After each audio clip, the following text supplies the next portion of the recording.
What's up everyone? So in this video, I'm gonna share you the cool command that you can try in this ChatGPT. And particularly, I'm gonna use it for the photo editing and we're gonna make it for the creating the sticker.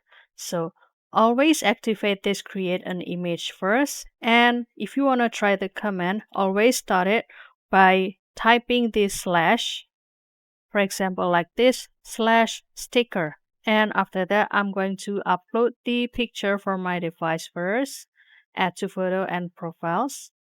And for example, I'm going to use this picture and click open.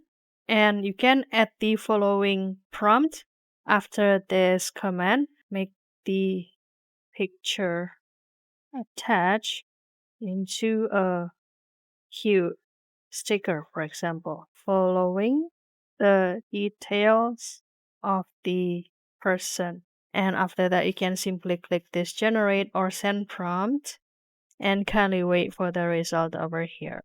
And then after waiting for a while, here's gonna be the final look, guys. Isn't that cool, right? And if you like it, then you can click this download.